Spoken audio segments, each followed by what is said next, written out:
જે પંડિત બુદ્ધિવાળા જે પુરુષ છે, અપ્રાપ્ય વસ્તુની ક્યારેય અભિલાષા રાખતા નથી, નાશ પામેલી વસ્તુનો ક્યારેય શોક કરતા નથી, એમને ક્યારેય ઈચ્છતા નથી અને આપત્તિમાં એ ક્યારેય મૂંઝાતા નથી.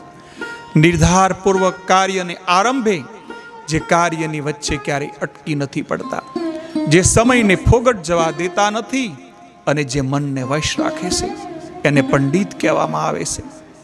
પંડિતો સત્પુરુષોને યોગ્ય એવા કર્મની પ્રીતિ રાખે છે, ઐશ્વર્યની પ્રાપ્તિ માટે કર્મો કરે છે અને કોઈના હિતને દ્વેષ કરતા નથી, જે પોતાના સન્માનથી રાજી થતા નથી અને અપમાનથી ક્યારેય તપી નથી જતા, પણ જે ગંગાની ધારાની જેમ એ ગંભીર રહે છે એને પંડિત કહેવાય છે.